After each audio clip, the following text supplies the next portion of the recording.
Aye.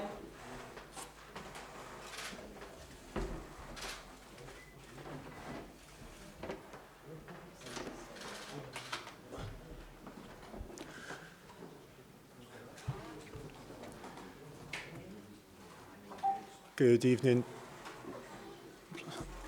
Good evening, everyone. We'll take questions from the Scottish media first, and then any questions from the Croatian media at the end. Who do we have? David, do you want to kick us off? Yes, please. Hi, Steve. Yes, please.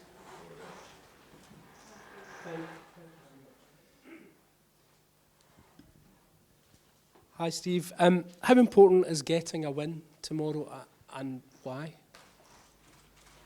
It's been a long time since we've had one, so it'd be nice to get one here. Obviously a difficult match, good opponents, but a game we look forward to.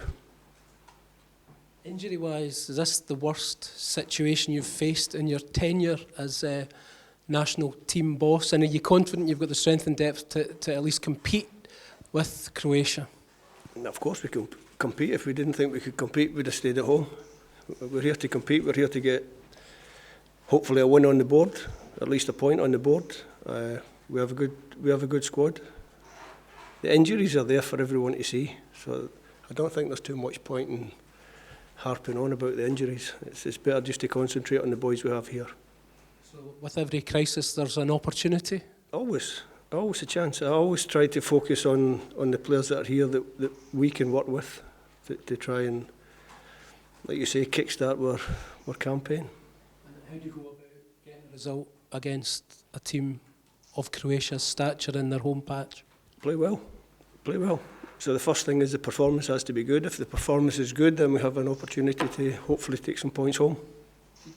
How do you look upon Croatia as a small nation who've punched above their weight and achieved a lot? Is it with admiration, envy, a mixture of both, or as inspiration?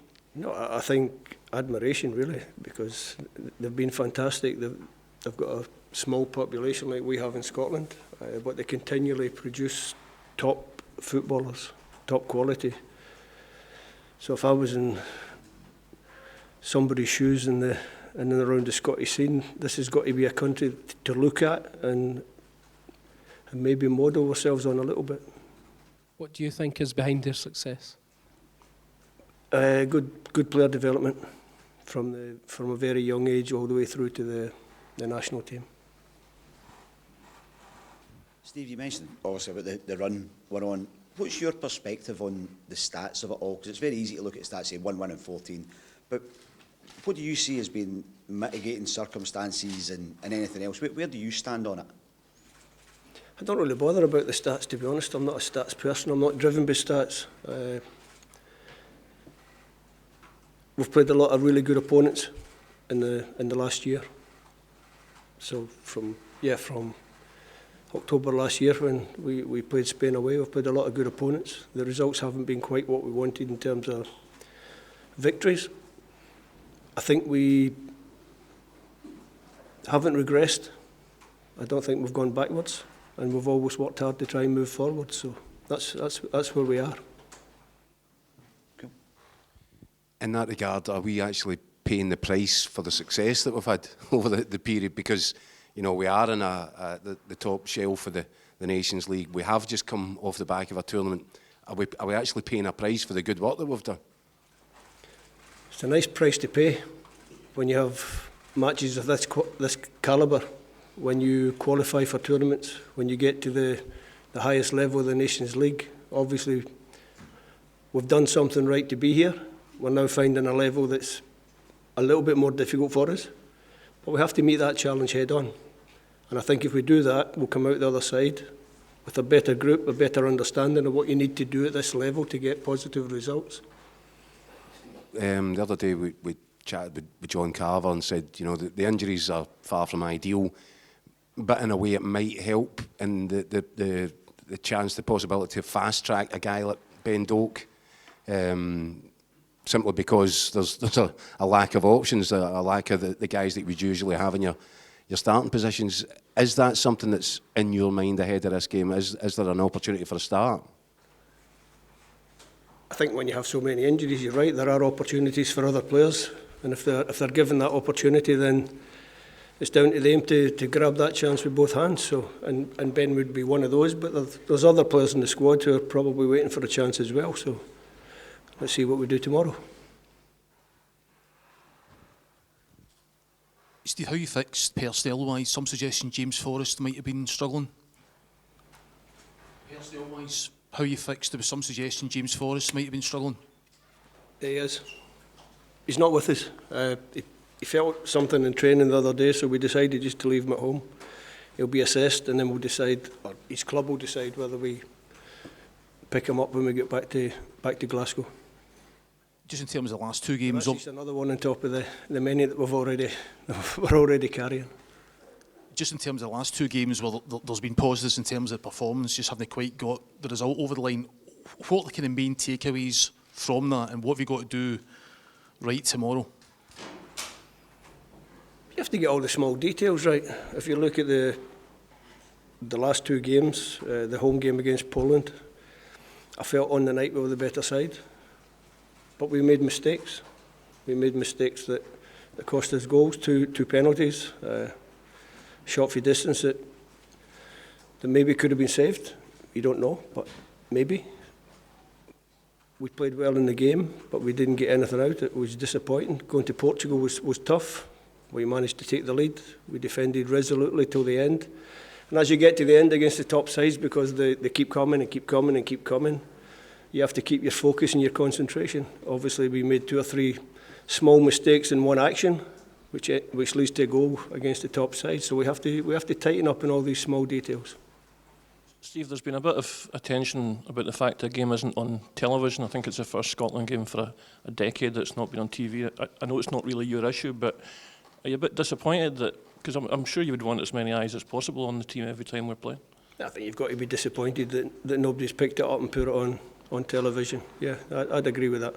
I think for the people back home, it would be nice for them to sit and watch the team, and hopefully we can play as well as we did last month in the matches and come out with a good result. So, yeah, I would agree with that. Curious, Steve, that our game isn't getting broadcast. We're in the top league of the Nations League, and England's games get broadcast all the time, of course. I'm not getting involved in that. Good try.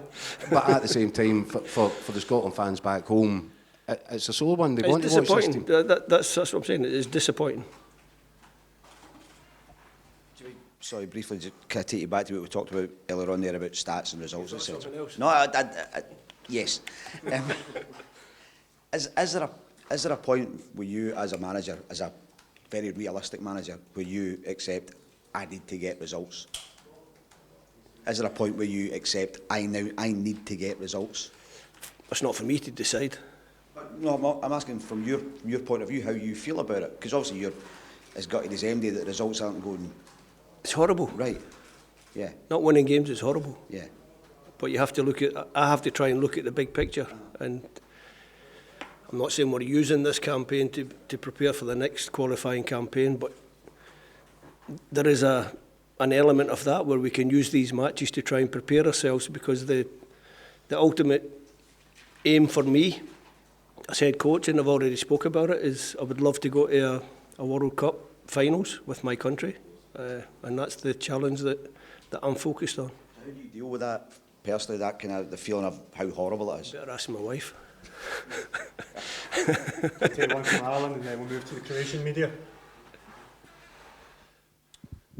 Given all the changes, Steve, and what's at stake, it must be comforting to know you have someone as reliable as Craig Gordon to call on. How's he been in training? No, he's obviously very, very experienced. Craig comes in.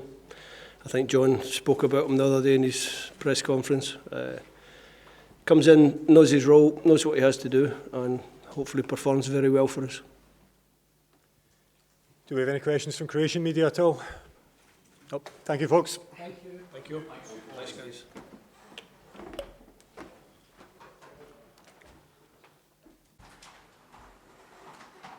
Ready to go, guys?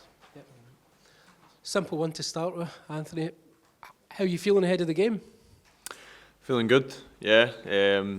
It's been a week now with the team we've got together. It's been a few new boys come into the squad as well. It's been a breath of fresh air, and we're all in a good place as a squad.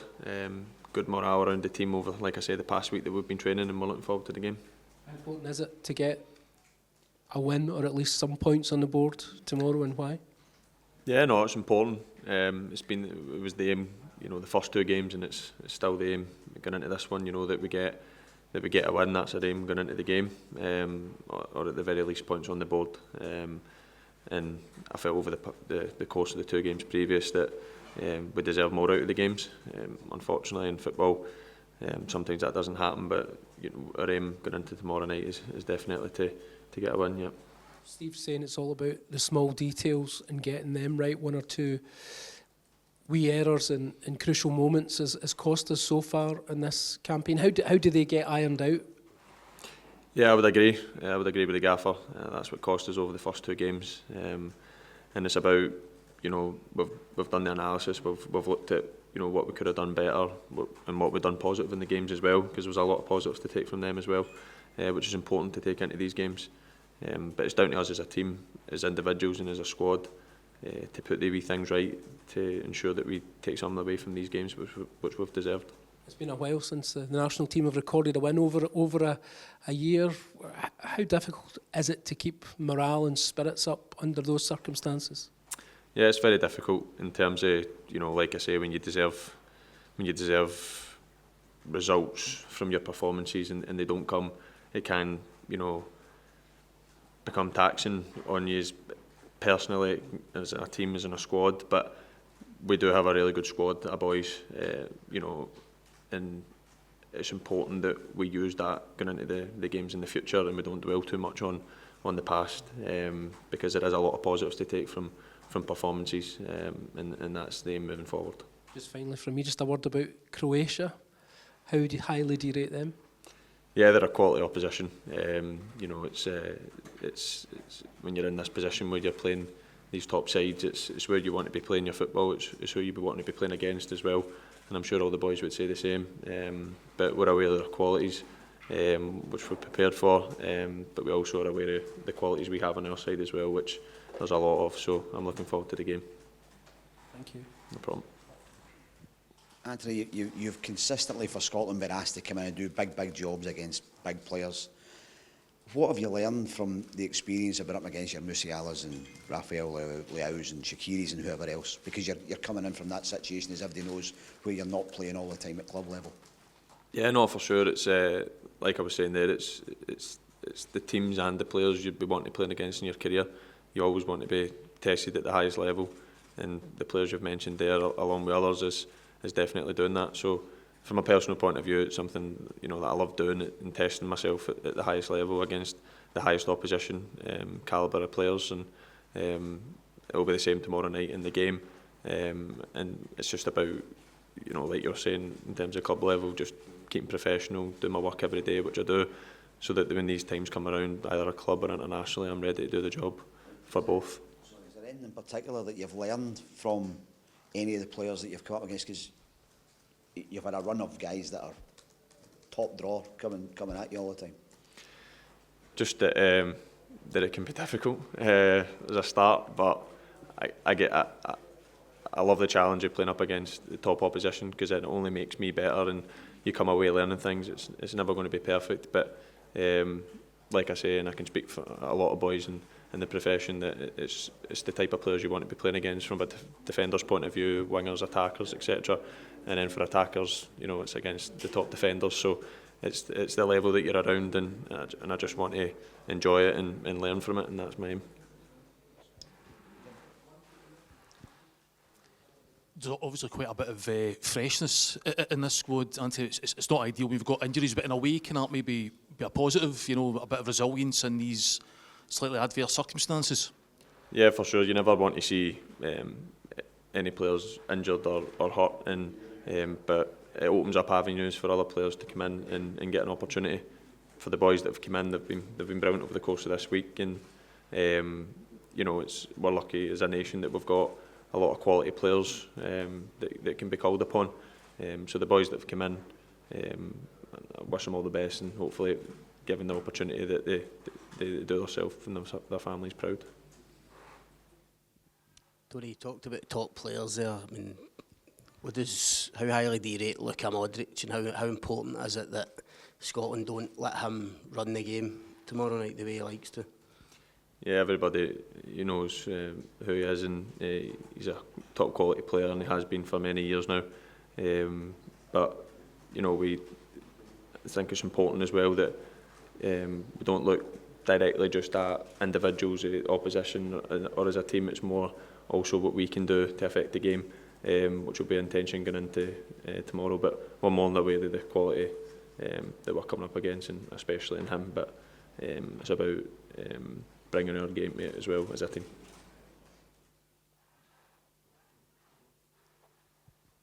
The game tomorrow is only being shown on YouTube. That's not ideal. You'll have family and friends wanting to tune in, I take it, Anthony. Yeah, for sure. I'm not overly aware of the situation in terms of anything to do with that, but just caught the kind of end of it there. You were asking the gaffer before. You obviously want, like you're saying, friends and family and the nation as a whole to be able to watch the game. So I hope they're able to find a way to watch it, and hopefully we can put on a good performance for them. Thank you very much. Cheers.